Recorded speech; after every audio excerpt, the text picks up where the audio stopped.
अपनी बातचीत की जो है यहाँ से करेंगे, क्योंकि डॉक्टर महावीर नारवाल जो है वो विद्यार्थी जीवन से ही वो छात्र आंदोलन में शामिल थे, विद्यार्थियों के संगठन एसएफआई से जुड़ चुके थे।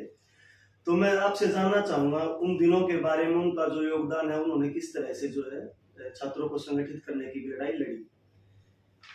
महावीर एक बहुत बड़ी शख्सियत थे और 5 साल पहले वो हमारे से बिछुड़ गए, लेकिन हरियाणा में और राष्ट्रीय स्तर के ऊपर भी उनकी जो मौजूदगी का एहसास अभी भी किया जा सकता है। वो इतने लोकप्रिय और लोगों के साथ इस तरीके से सामाजिक तौर पर जुड़े हुए थे कि हर जगह पर और हर व्यक्ति के साथ उनकी जैसे कोई प्रेजेंस को महसूस किया जा सकता है। हम बहुत नजदीक रहे और इतने नजदीक थे कि मुझे अब ये भी याद नहीं कि हम सबसे पहले कब मिले थे।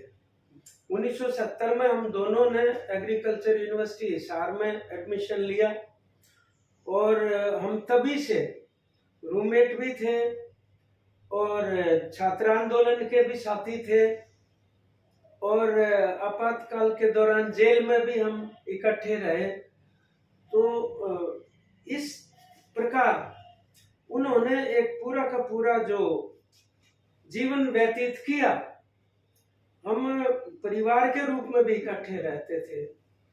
उनकी 3 बहनें और मैं और जगमती, हम एक ही मकान में रहते थे। वो कम्यून जैसा ही सिस्टम था। तो आज जब उनको हम याद करते हैं और उनके जीवन के ऊपर कुछ रोशनी डालेंगे तो उनके न होने की हानि का एहसास भी साथ साथ हमें है। मैं किसान सभा की तरफ से उस साथी को नमन करता हूँ आज। और मैं ये बताना चाहता हूँ कि जब हम विद्यार्थी थे तो महावीर विद्यार्थी के साथ साथ एक शिक्षक भी थे। कितने ही कमजोर पृष्ठभूमि से आए हुए विद्यार्थी, चाहे वो मान लो अनुसूचित जातियों से थे या दूसरे कमजोर तबकों से और देहात से आने वाले, यूनिवर्सिटी तो उनके लिए अपने आप में एक बहुत बड़ी चीज थी। और फिर एक नया ट्राइमेस्टर सिस्टम एकेडमिक का भी, जो कि उनके लिए समझना और जानना अपने आप में एक समय लगता है, उस तरीके का संकोच टूटने में। तो वो उन विद्यार्थियों को खास तौर पर पढ़ाया भी करते थे, हमारे कमरे में आते थे। ऐसे हमारे से जो जूनियर स्टूडेंट थे, कई बार तो सीनियर भी आ जाते थे, क्योंकि वो बहुत ब्रिलियंट थे महावीर। और वो ब्रिलियंट होने की वजह से, क्योंकि टॉपर थे, हमारे यहाँ 4x4 कहते हैं। 4x4 का मतलब होता है 100 में से 80 नंबर मिलने से ए ग्रेड आता है। तो जब हमेशा ए ग्रेड आ रहा हो तो 80 नंबर के 4 पॉइंट लगते थे। तो 4x4 उनका कभी बी ग्रेड नहीं आया पूरे जीवन में। मतलब आप ये लगा लो, यानी छात्र जीवन में हम कह सकते हैं। तो बीएससी एग्रीकल्चर करते हुए वो बीएससी के हमारे गोल्ड मेडलिस्ट थे और हमने विद्यार्थियों के मुद्दों को लेकर, यह सबसे पहले तो स्टूडेंट यूनियन रिकॉग्नाइज होनी चाहिए, मान्यता प्राप्त हो, उसके लिए संघर्ष किया और उसमें कामयाबी प्राप्त की। उसमें महावीर हमें एक तरह से मार्ग निर्देशन देने में, लिखने पढ़ने में, चीजों को फॉर्मुलेट करने में बहुत मदद करते थे। और उसी आंदोलनों के दौरान फिर एसएफआई से हम जुड़ गए।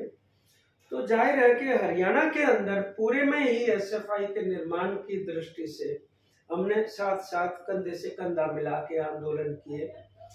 और वो एक शुरू से ही मतलब एक वैज्ञानिक दृष्टिकोण के व्यक्तित्व थे।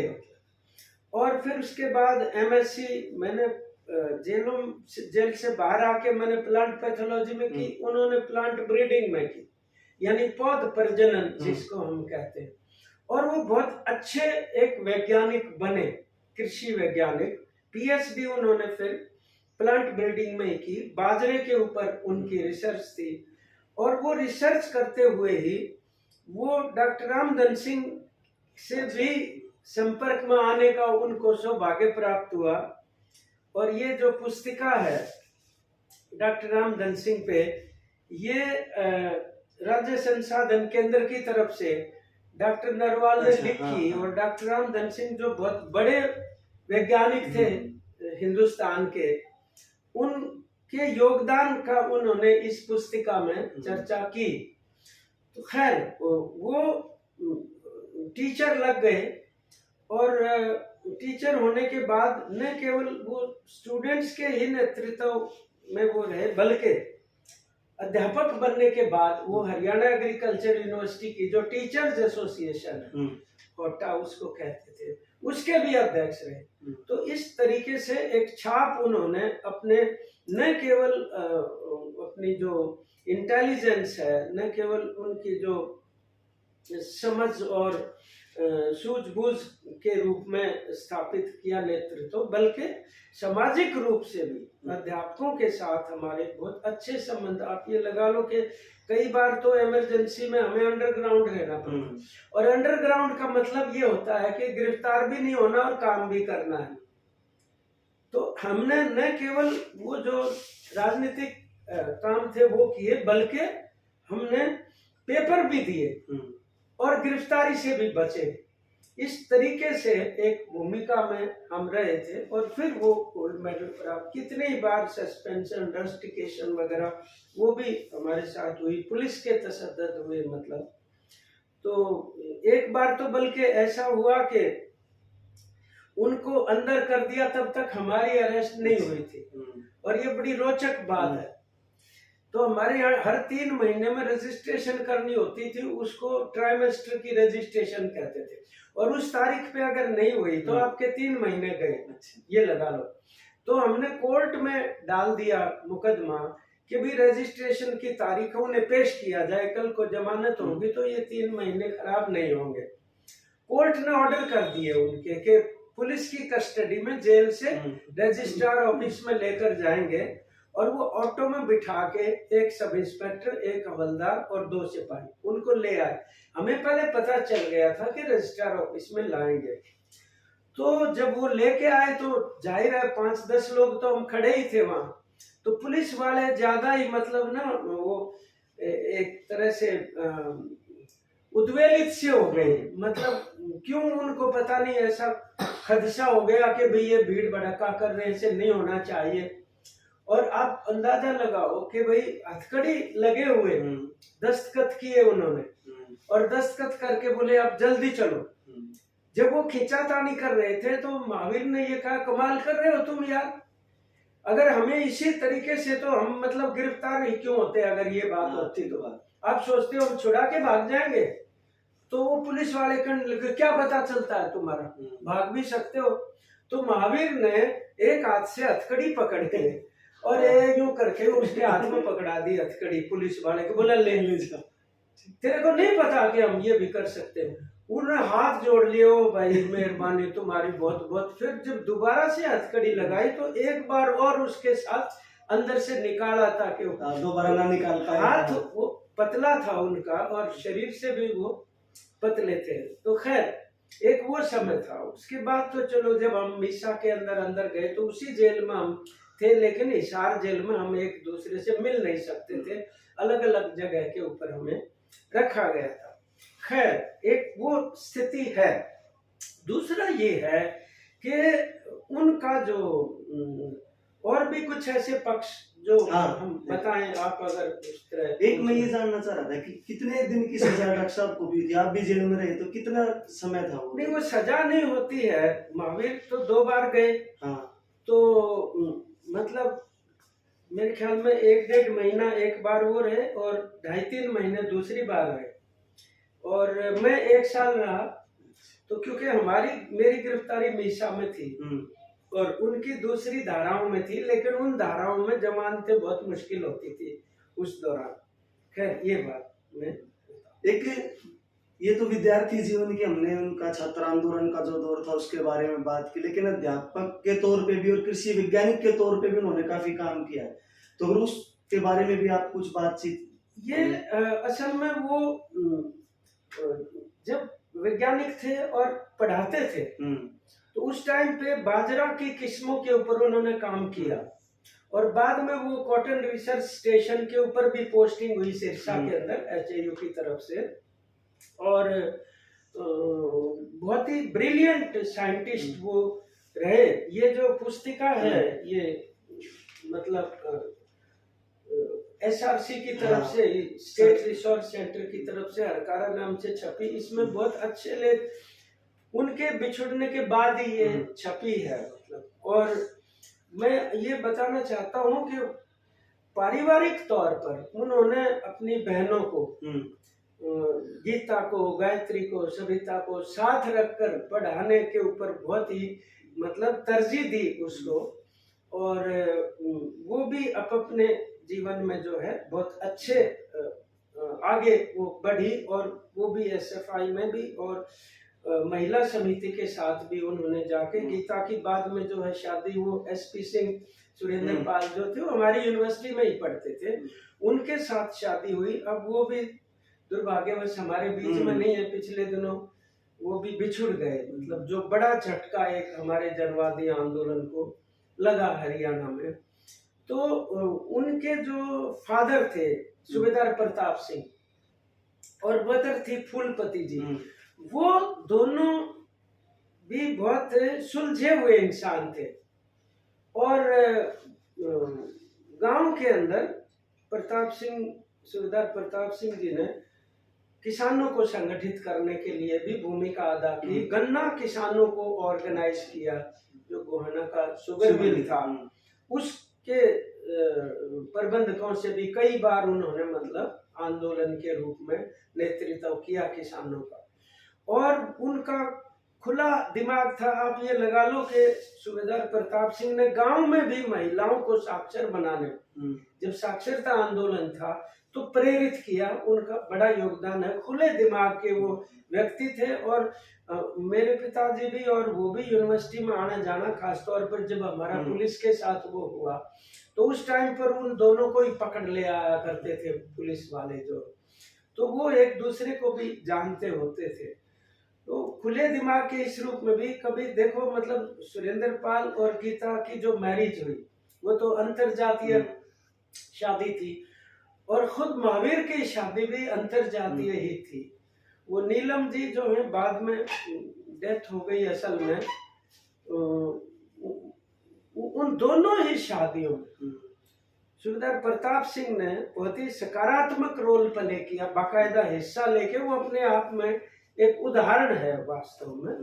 तो ये मैं उनके परिवार के संबंध में बताना चाहता हूँ। और बाद में भी आप ये देखें कि नताशा जो उनकी बेटी है और आकाश जो बेटा है, क्योंकि वो हिसार से फिर रोहतक में शिफ्ट हो गए थे, तो नीलम जब बीमारी की वजह से नहीं रही तो महावीर ने मतलब माँ और बाप दोनों की भूमिका इतने बेहतर ढंग से अदा की। और वो नताशा खुद मतलब एक जनवादी आंदोलन का हिस्सा बनी, दिल्ली में पढ़ते हुए PhD की विद्यार्थी के रूप में मुकदमे बन गए, जेल में चली गई। और फिर भी उन्होंने एक फादर के रूप में इतना मजबूती से समाज के बीच में अपने आप को कंडक्ट किया कि वो भी खुद में एक बहुत ही उदाहरण है अपनी तरह का। और उन्होंने ये कहा कि मुझे फक्र है कि मेरी बेटी जो है वो मजबूती के साथ मतलब ये संघर्ष कर रही है जनतांत्रिक अधिकारों का।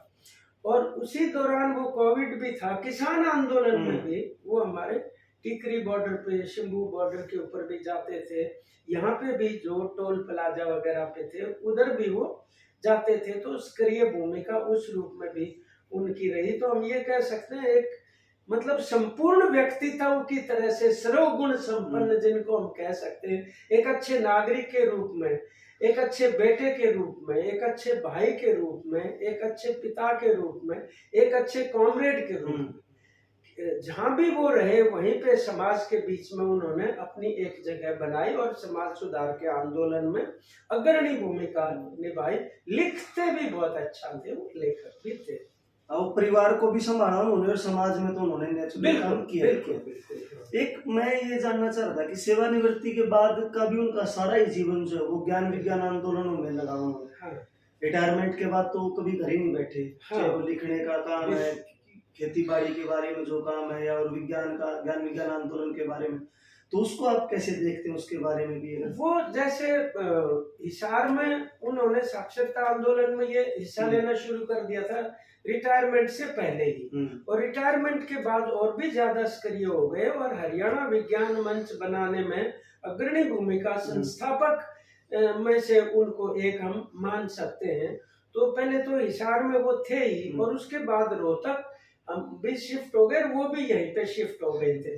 तो यहाँ आने के बाद ज्ञान विज्ञान समिति में भी, और दूसरे जो हमारे इस प्रकार के हरियाणा विज्ञान मंच जो मोर्चा है, और यूनिवर्सिटी के अंदर भी जो घटनाक्रम या रिसर्च वगैरह जो चलती रही थी, उसके साथ भी वो आखिरी तक संपर्क उनका बना रहा। और हम ये कह सकते हैं कि एक अच्छा वैज्ञानिक और समाज वैज्ञानिक कृषि वैज्ञानिक और सामाजिक विज्ञान भी ऐसे शख्सियतों की आज सबसे ज्यादा जरूरत है, जबकि आप देख रहे हैं कि कृषि के ऊपर भी बहुत बड़ा संकट है।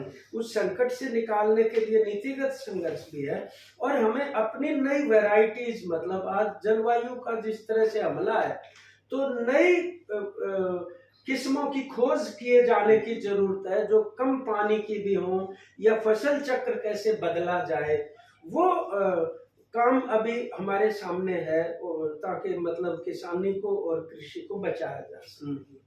हाँ, तो उनका कृषि के क्षेत्र में सेवानिवृत्ति के बाद बहुत बड़ा योगदान आज, इसलिए भी हम उनको याद कर रहे हैं, और कमी खलती है इस बात की। तो आज जो चुनौतियां खेती के कृषि के क्षेत्र में है, तो उनका ही कह सकते हैं, उनके मतलब काफी बड़ा योगदान होता अगर वो आज हमारे बीच में होते, और पहले भी उन्होंने पूरा ही जो है खेती बाड़ी के क्षेत्र में निश्चित रूप से आप ये देखिए कि जो हमारी किस्में हैं, अब जैसे डॉक्टर रामधन सिंह वाली जो पुस्तिका उन्होंने लिखी, ये मैं पढ़ रहा था, इसमें एक डॉक्टर नॉर्मन बोरलॉग होते थे अमेरिका के, वो भी ब्रीडर थे बहुत बड़े।